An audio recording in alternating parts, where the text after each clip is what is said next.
So, going into a Darren Aronofsky film, you need to expect the unexpected. In fact, you don't even expect the unexpected. Don't expect anything. It's true, Matthew. I would say that one can compare an Aronofsky film to going to the Hmong, the Chuku, or jail for the first time. Okay.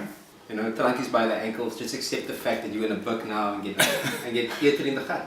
Okay. I think what Peter is trying to say is that don't fight it. Don't fight it when you watch an Aronofsky film. No. Just sit there. Don't heighten your guard. Yeah. Lower your guard. Yeah.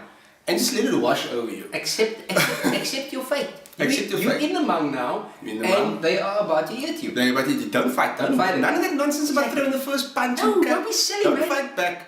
Bite down on the pillow. You throwing the first punch makes all the difference between one bra eating you the gut on your first night and a legion or a line of Owen's. Right? Exactly. So when you go and watch Mother, just sit back, relax, and let it mind fuck you. In the hole.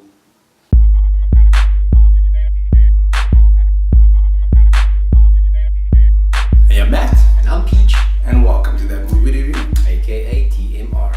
We spoke about that in Aronofsky films, and it basically having a certain effect on you. And if you've watched his previous films, like Requiem for a Dream or Black Swan, Or the wrestler. or or what is it? He did Noah as well. Yeah. He's got a very left sort of take. He the world's going right and Darren Aronofsky goes left. You know what I mean? So he's got a very particular way of filmmaking, and it's apparent in this film. So Mother, right? I mean, Mother can have a number of effects on you. It's firstly, I mean, this film is an assault on the senses. That's one thing. Mm-hmm. It's gonna fuck you over like that. It might offend you. It might even leave you apathetic. There's so many various things that this film can do to you. And that's the thing, guys. I mean, we came out of this film, we didn't know what the fuck was going on, and we had to go for a couple of beers. And while we walked through the restaurant, which we will not name because they're not paying us, while we walked through it, I remember we both looked at the patrons at the tables, and it felt like we were still in the chaotic world of Mother. The world that it left you in, because Because it lingers. This is very disorientating. it is disorientating. But that's the thing about Aronofsky, Matthew. He disorientates the shit out of you. Whenever you come out of an Aronofsky film, you're like, what the fuck? Where am I? Where am I? Where is it? Who are you? The setting is this house, and you never actually leave this house. You don't even step outside. You are always in this house.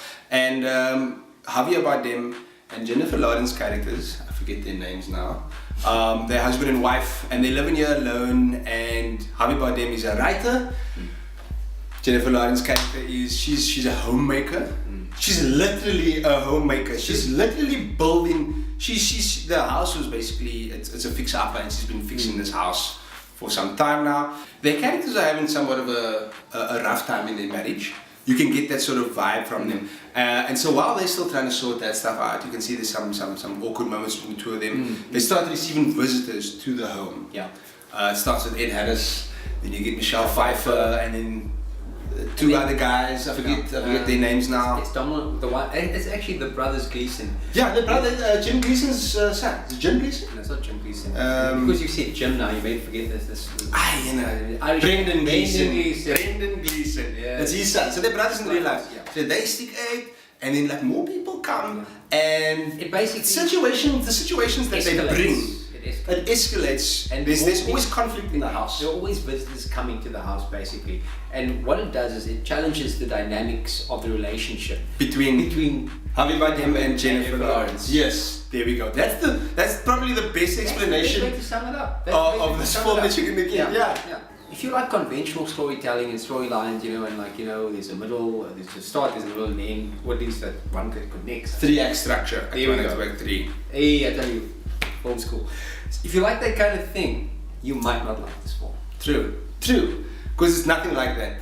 Aronofsky wipes his hat with the convention of film, Like he's just like, oh, you expect this? Because he does that. Yeah. He takes your expectations and he just flips it. And he does that with the plot as well. If there is any sort of plot. I'm not sure if there's a plot in this. There's not really a plot, but there's a reason for that. If you go into Mother and you know that it's actually one moosey metaphor for something. Yes. If you go into it with that in mind, then it makes more sense. Yeah. If you go into this film and you're looking and watching everything in a literal sense and taking it at face value, you're gonna be confused, my brother. I can tell you this though, you will not expect anything that happens in this film. You will get frustrated. You will. You might get pissed off. You will. I mean, because you're struggling to figure out what's going on. Exactly. And that struggle, it never leaves you until the very end, until the credits come up. Yeah. You're still trying to figure it out. And that's the and that's a frustrating part of it. Absolutely, Matthew. It's also one of the biggest problems of the movie is that, like, you know, this is the kind of film you're going to sit through it and you're going to sit there thinking, okay, there's the payoff's coming at the end. The explanation's going to come at the end. Everything's going to make sense, but it doesn't necessarily. That does not necessarily happen. One of the biggest things about this movie is escalation, and escalation that peaks to such a point in the third act, if there even is a third act, that it's nothing short of a mind fuck. Yeah, exactly. The first thing I told Peter after the film is it felt like a fever dream. It felt like a nightmare that you have. Because I mean, you know when you're in a dream and things make... There's nothing you can do and things don't always make sense. Like there's like sort of no physics in a dream and the way people act is very... Everyone's like aloof. It's irrational. And no one... Irrational and no one... Like that wouldn't happen in real life. And that's basically the third act. Well, it's actually the entire film, but the third act specifically... It culminates. It hits this crescendo, and before it hits, as it climbs, you are sitting there and you don't realize it, but your mind is thoroughly being fucked at that point.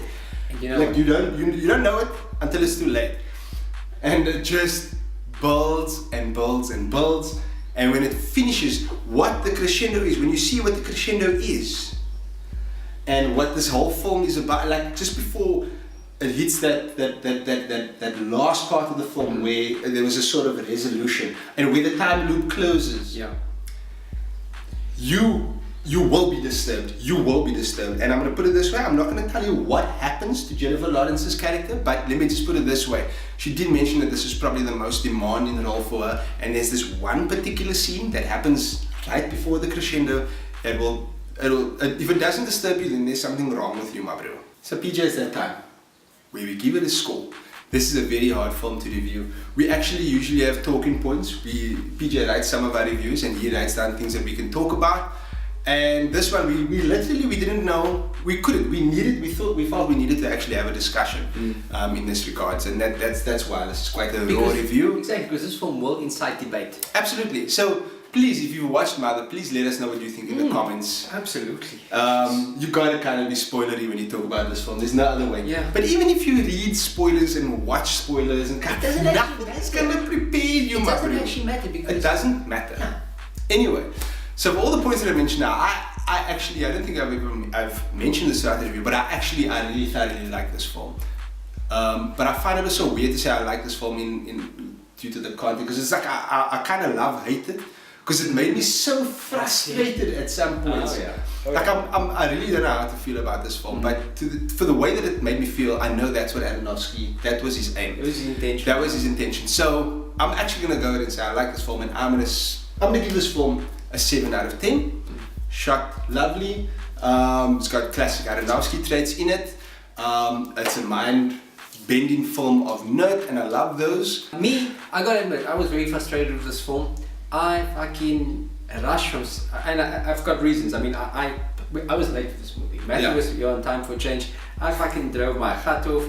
I got out of the car. I ate it from Stellenbosch. I fucking clapped my heels. I ran through the mall. You literally got in as the Paramount logo came on the screen. Literally at that time. So I gotta admit, I mean, I had a lot riding on this film. I had big expectations, and when I left the film, Matthew will tell you, I was very pissed off. He was legitimately angry. And that's the thing. This is one of those films. Like, this film can leave you apathetic. This is the kind of film, like, halfway through, because it's very contrived, and it's very Aronofsky, and because he's trying to manipulate you, and because he's not going by the conventional ways that a film is shot, it might make you think halfway through, fuck it, I don't care anymore. I don't give a shit about this film. You know what, I may as well unzip and take a look into someone's popcorn, whatever the case is, you know what I mean?